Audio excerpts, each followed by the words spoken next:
The infamous serial killer Jack the Ripper joined the legion of notable humans across human history who represent humanity and Record of Ragnarok, assigned to fight a god who, in his case, happens to be the honorable son of Zeus, Hercules. Jack the Ripper fights his ideological enemy to the eternal deaths of their souls. As humans, we're made to root for the humans as the god wants to eradicate humanity. Yet, it is hard to root for a man like Jack the Ripper, even when he is being depicted as a twisted hero for humanity. Surprisingly, he also holds up and gives humanity the necessary equalizer against the gods when he somehow manages to defeat Hercules. But how did he even beat a demigod turned god? That too, a man as renowned for his strength as Hercules. The answer to this boils down to Jack's cunning mind and anatomical advantage. In fact, it is his mind that leads him to acquire an interesting anatomical amp, whereas it is one of his bodily abilities that helps him acquire a mindset that makes him see any battle to its end. In this video, we will be explaining exactly what that means.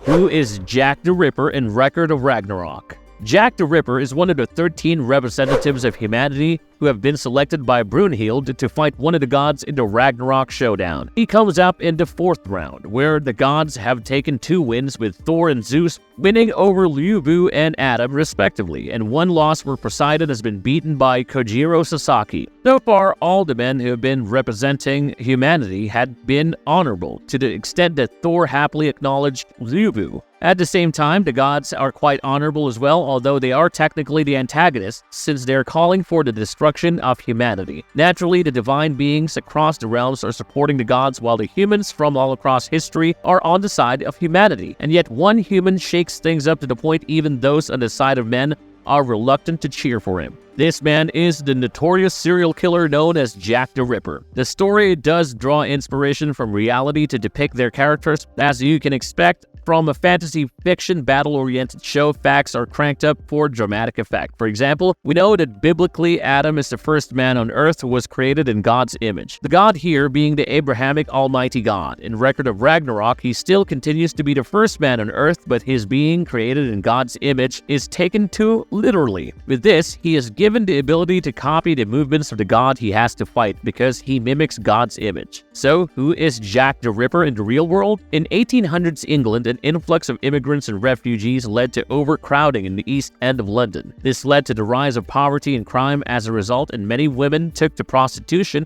in order to earn a livelihood. Eventually, public unrest grew, and the area of Whitechapel came to be known for its immorality, thanks to the rise of grotesque murders. One name echoed across mass media amidst the serial killings, and his name was Jack the Ripper. He was notorious for killing women who worked as prostitutes around the East End of London. He would cut their throats, abdominally mutilate them, and remove their internal organs. Throughout everything, these murder cases were never solved. Considering the way he mutilated his victims, Jack the Ripper acquired a horrible reputation and became the human embodiment of malice. To this day, he is often referenced in order to show how gruesome a character is. For example, Full Metal Alchemist Brotherhood has the butcher-turned-mass murderer known as Barry the Chopper, whose name takes inspiration from Jack the Ripper's. In Record of Ragnarok, Jack continues to be referred to as a terrible, malicious, and horrendous human being, to the point that humanity wavers when they realize that they have to root for him. This is also heightened by the fact that he is going against Hercules, who is known for being extremely honest, just, and the divine personification of everything good. He is considered a god amongst the heroes as well as the humans. We are essentially being made to root for a serial killer over a glorious hero, since the latter happens to be in league with antagonists based on the narrative of the show. When we get Jack's backstory, the manga follows his original life story closely, with the premise being set in 1888 London. We also see him in his close association with the prostitutes of the city,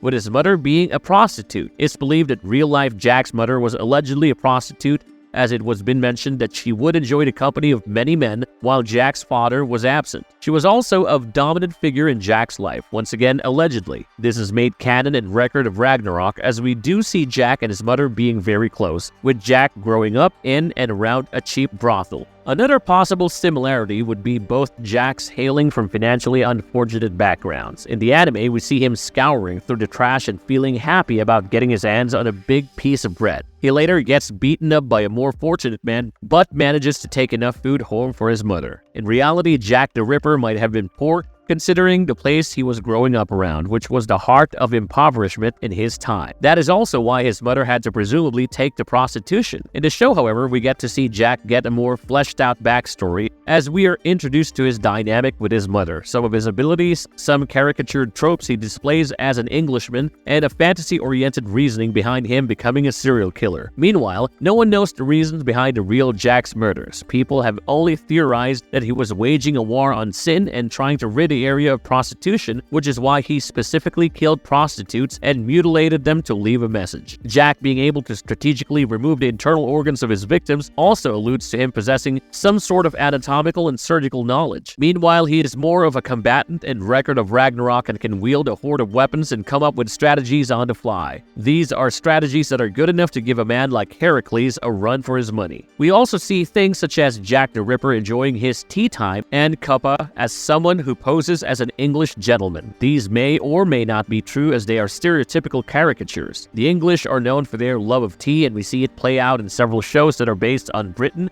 but that's not confirmation for whether the original Jack the Ripper was passionate about it or not. His stopping mid-fight for his Cuppa in the anime is essentially a funny moment for dramatic effect. However, a lot of differences between the real and animated Jack the Ripper boils down to the difference in their anatomies, with the anime Jack being more supernatural. We will explain these in detail in this video itself.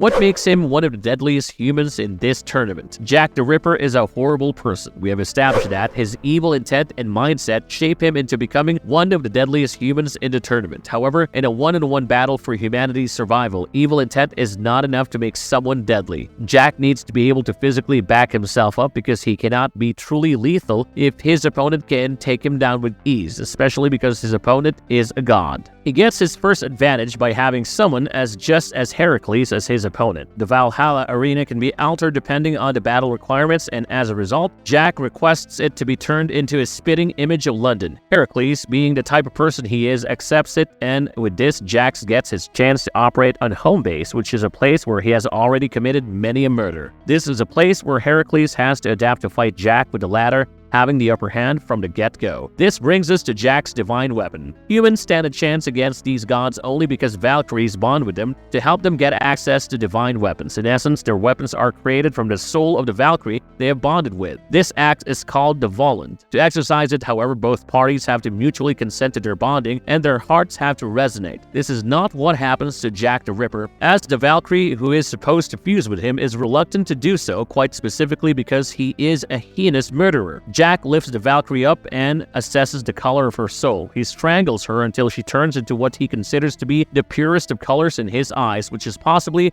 the purple color of fear. With this, he basically forces her into bonding with him by manipulating her emotions to the point that their wavelengths match, thus acquiring his divine weapon. When Jack enters the arena, he carries a giant pair of scissors, which seems to be his divine weapon. These golden scissors can cut a lamppost in two with its sharpness, and the duel begins with Hercules and all the spectators believing it to be Jack's divine weapon. However, he later goes on to use a horde of weapons throughout the fight, with all of them being as potent as a divine weapon. Jack goes on to reveal that his story about the scissors being his weapon was a bluff. Instead, the real weapons were the magic pouches that carried all of his weapons, such as his innumerable knives. Because the pouches were divine, any weapons he had stored in them would be on par with divine weapons. It was also mentioned that these pouches were seemingly bottomless, similar to Doraemon's pocket. The only trick was the weapons could not be longer than the pouch itself, and because of this, Jack's knives are able to pierce and scratch Hercules' godly flesh. Meanwhile, his umbrellas acquired the divine ability to withstand strikes from Hercules' club. His cloak boasts the caliber to be able to slice a huge building in half, which is known as the Rondo of Blessing technique. At the same time, he evades Hercules' dangerous attacks by setting piano wires all over the arena that are strong enough to hold his weight. With his strategies,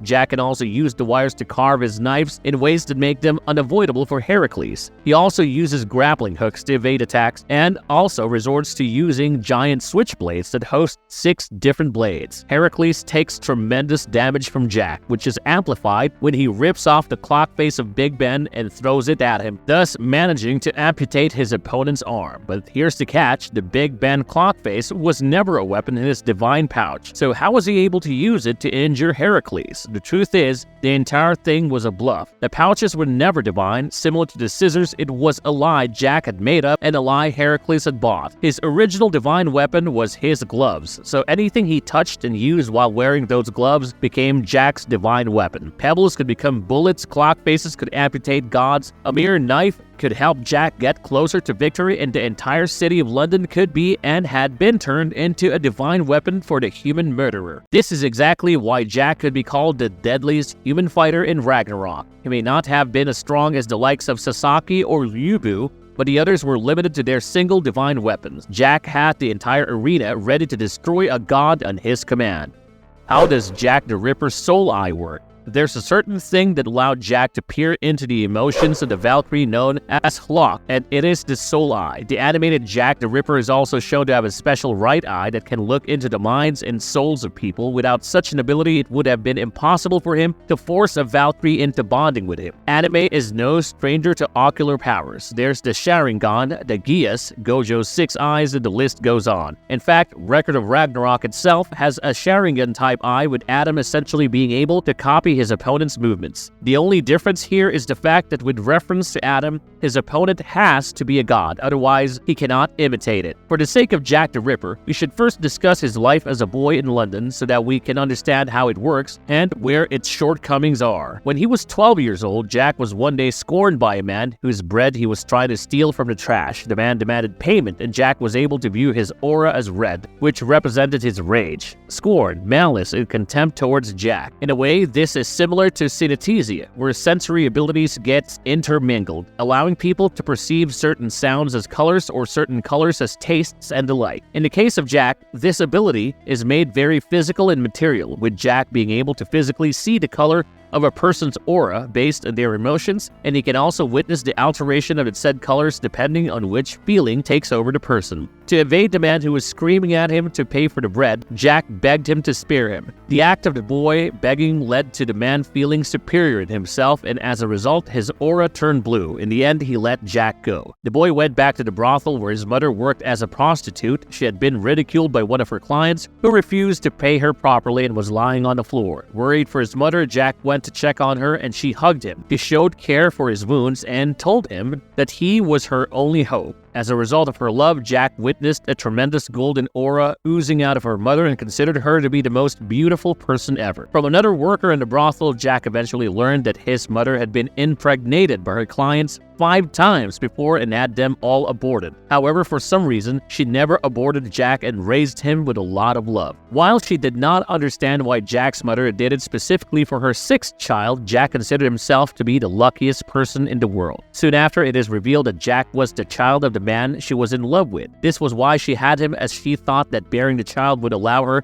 to get his love. This man had promised her that he would come back to her after becoming a successful playwright. 13 years had passed and he never did, yet Jack's mother held on to the hope, with Jack being the literal manifestation of it. Unfortunately for her, she had recently found out that he had gotten married and was hysterically crying. Jack tried to comfort his mother once again by telling her how she still had him, and this is when things went south. His mother began to scream at him, asking him to not touch her. She ferociously expressed her regret for birthing him, as she said that she would have gotten rid of him with a barbed wire because his existence was pointless if she could not have the man she loved. This is when his mother's aura turned red as she looked at Jack with malice and rage. He was always a tool for her to reconnect with her love. Now that the love had no hope, Jack's existence was meaningless for his mother. Jack realized that the golden glow his mother had was the love she held not for him but for the man who was Jack's father. This is a huge shortcoming for the soul eye, as it can assess the emotion but it cannot pinpoint the source or cause of the sad emotion. Incapable of bearing the sight of his beloved mother in the disgusting color, Jack grabbed her by the neck and started to choke her. He was desperate to change her emotions by hook or by crook to make that color change. Afraid for her life while being choked by her son, Jack's mother's aura turned purple, which Jack denoted as fear. This was a color he was witnessing for the first time and believed that it was beautiful. In the end, Jack stabbed his mother in the neck, causing her to bleed profusely. While she lay in a pool of her own blood, Jack held her dead body and told her how he loved her too. Covered in his mother's blood, Jack sought out his playwright father and killed him, by slashing his throat. Following this, it is safe to say that Jack grew obsessed with forcing people into having the purple aura of fear, and there was no better way to acquire it than by killing them. He could not assess why someone had a particular color, but he could bring them to their deaths, and which was the sole cause for them turning purple due to their fear. This was how he had managed to bond with his Valkyrie, and we see him trying to do this with Hercules. Hercules had a golden aura that was much more vibrant than Jack's mother's. Jack was desperate to see him in purple, which was impossible for him because Hercules was the god of fortitude. His courage in his pain and any adversity, be it during a war or while he was on the verge of death, meant that he could never be colored in fear. He was also a being so noble that despite believing that mankind was sinful and malicious, Hercules loved humans and hoped to advocate for their survival to the gods. In conclusion, despite Jack being an intelligent combatant, when it came to fooling Hercules with his divine weapons, evading attacks, and manipulating the hearts of others, Jack could never succeed in gaining power over Hercules' heart. How fast is Jack the Ripper? How does he use his speed to outmatch Hercules? As a serial killer, Jack has spent a fair deal of his time evading the cops. He has also never gotten caught. Part of this has been attributed to his soul eye, which allegedly allowed him to spot who was looking for him and escape accordingly. Part of it can be attributed to his speed and stealth. When we say speed, we're not referring to the standard anime battle lightning speed. Nevertheless, Jack the Ripper is shown to possess godlike speed and reflexes, although he is not as fast as Kojiro Sasaki or Adam. It is enough to allow him to keep up with Hercules' swift attacks. He is obviously not strong enough for Hercules when it comes to brute strength, but being quicker, he can evade his attacks and catch him off guard. It also allows him to lay out his traps to the point that Hercules cannot spot when and how Jack is orchestrating his future moves. He was stealthy enough to catch the Valkyrie Hawk off guard, even when he did not possess a divine weapon. This does not mean that he would be able to successfully do the same to Hercules time and again, but this was very much something he could utilize in battle. From the very beginning, Jack proves to not be a hands-on type of fighter. He evades Hercules, he runs away from him, he suddenly begins to partake in tea time despite being amidst a duel. These are methods the honorable Hercules does not agree with, but Jack does this to draw Hercules into his trap, as the latter is quick to get attacked by a shower of knives. Although Hercules can defend against him, he begins to fall victim to Jack's knife shower attack when Jack uses irregular trajectories, making it harder for Hercules to block them. Jack lures Hercules near the Big Ben, which the latter knocks down. While Hercules prepares to use his next attack of the seventh labor, Jack rips apart the dial of the clock and throws it at Hercules. The dial, to everyone's surprise, slices off Hercules' forearm, after which we learn about the true nature of Jack's Volundr. With his gloves being the primary cause of a concern, anything he touches with those gloves would become a divine weapon, meaning that the entire city of London could be used by Jack as his divine weapon. For a man who excelled at escaping, Jack eventually did not need to be fast enough to escape because the duel was taking place in his domain. How far can Jack control his own anatomy? How does he use it to cheat death? At one point, the duel between Jack and Hercules turns into a race against time as Hercules exercises his 12 labors. This means that the match either ends with the power obliterating his opponent or consuming Hercules himself. The latter becomes the main offender while Jack desperately tries to defend himself using debris, manhole covers, and anything at his disposal. Though they turn into divine treasures in his hands, the amped-up Hercules can seemingly bypass them by punching through them and taking minimal damage from them. Contrary to that we mentioned in the previous section about Jack not having to escape, the serial killer is left with no choice but to evade the god of fortitude. He launches a grappling hook and levitates into the sky in an attempt to get to a nearby building. However, Hercules jumps into the air and punches Jack down. He falls into a spiked metal gate and gets impaled. Normally, this would have killed him, but it is surprisingly revealed that Jack can move his internal organs around. However, the extent to which he can move his organs is slight and not drastic. Just enough for him to avoid lethal damage and not enough for him to avoid standard damage to an internal organ. Characters like Elastigirl and Mr. Fantastic can do something similar, where Elastigirl can manipulate her entire body to avoid attacks. If she was in Jack's place, she could have molded her body into a string-like physique that was sleek enough to fall into the empty nukes of the metal gate, thus avoiding the spikes. Reed Richards and Monkey D. Luffy can do something similar as well, with them having complete control over their bodies. Although Jack cannot boast such levels of control, he is neither a superhero nor a devil fruit user, which makes his ability, despite being a standard biological human, a bit more impressive. What is Jack's pain tolerance level? Can he even feel pain? After Jack gets impaled by the metal gate, we also get to witness his great pain tolerance. He is not a god, and the only reason these humans in Ragnarok can keep up with the gods is because of their divine weapons. They do not possess divine bodies, yet Jack manages to pull a rod from the gate out of his body, and as he touches it with his gloves, it turns into a divine weapon. He then slashes the building behind him in half with his cloak, turning the building into a divine weapon as debris begins to fall on Hercules. He eventually goes on to engage his opponent in close combat while bleeding profusely, which shows how much pain he is able to tolerate. At some point, he even tolerated the pain from Hercules' Nemean lion blow and his birds of Stymphala blow. With his shoulder getting dislocated, he simply shifted it back in. Unlike Liu Bu, Jack the Ripper is not a warrior who is okay with being in this much pain and finds honor in his scars. He is a malicious human being and a serial killer. The only reason why he endures without showing signs of fatigue is due to his desire to paint Hercules purple. Because of Hercules and the love in the god's heart, Jack is grateful to witness the color of true love for the first time. It helps him understand how his mother's feelings were never of true love. This makes him even more eager to witness a fearful Hercules. It's not to say that Jack does not feel pain, but it is more like he can tolerate it to a great extent. This tolerance allows him to keep moving forward and orchestrate versatile attacks. He is not afraid of being hurt despite representing humanity. Jack is very much inhuman. It is possible that he has never felt fear, which is why he is so fascinated with the emotion. If he has never felt fear, he cannot be afraid of getting impaled by some rods or punched by a god. He only has one goal, and that is to see Hercules turn purple. Even after getting knocked down by Hercules over and over, Jack stands up much to everyone's surprise and continues to fight. After a demigod turned god like Hercules commends Jack for his durability, you know that this man is built differently, irrespective of whether he can feel pain or not. Is Jack the Ripper the strongest human in Record of Ragnarok? How does he beat Hercules using his own blood?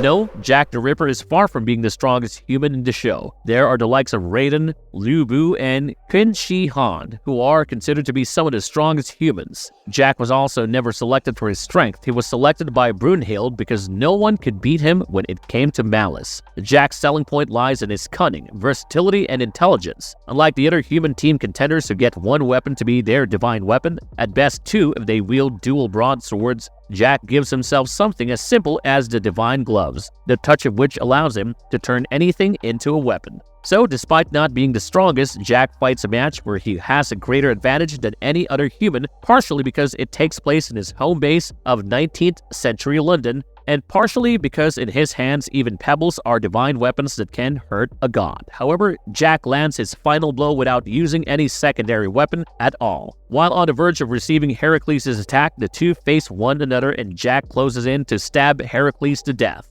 Too bad he misses and gets punched by the god, who prepares to land the finishing move on Jack. Here, Jack knows that he now has no access to his weapons and is on the verge of death, but instead of backing away or escaping, he drives his hands into Hercules' torso and impales him. We have to note that although the gloves can turn anything into a divine weapon, the gloves by themselves are not a weapon. It's just a glove and it cannot land any damage by itself unless there is something that it can turn into a divine weapon. Having taken so much damage from Hercules, Jack has been bleeding heavily for a hot minute. He used his blood and coated his gloves with him, turning that blood into his divine weapon. For this reason, when he rammed his hands into Hercules' torso, the gloves coated with his blood acted as a divine weapon for Jack and helped him gain his victory. Prior to doing this, Jack was seen applying pressure to his wounds, which the readers, viewers, and Hercules himself considered to be Jack trying to relieve himself from some pain. However, Jack, being the cunning killer he is, bluffed everyone once again. He even pretended to become unconscious, making Hercules put his guard down and take the opportunity to execute his final attack. All in all, he emerged from the battle with a win against a god and equalized the score for humanity. Overall, Jack is a dangerous combatant for several reasons, and despite not being heavy-handed when it comes to raw power, his genius tactics and assassination skills make up for it. He is creative and can go to any lengths or create any trap to take his prey down. Marvelous verdict. Jack is an anatomical freak in Record of Ragnarok because of how much his physical body can endure despite him being a mere human. It is likely that it's his unusual psychology that lets him ignore his pain. It's his desire to see things to an end and assassinate his victim no matter what that lets him fight a god. But most importantly, Jack is a freak show because of how much of an irony his existence is to the show. He represents humanity and yet is the most inhumane character to be present in the show. How about you guys? What are your thoughts on this? Do you think Jack the Ripper is the deadliest fighter from the human team? Do share your answers with us, and we hope you enjoyed this video. Have a nice one.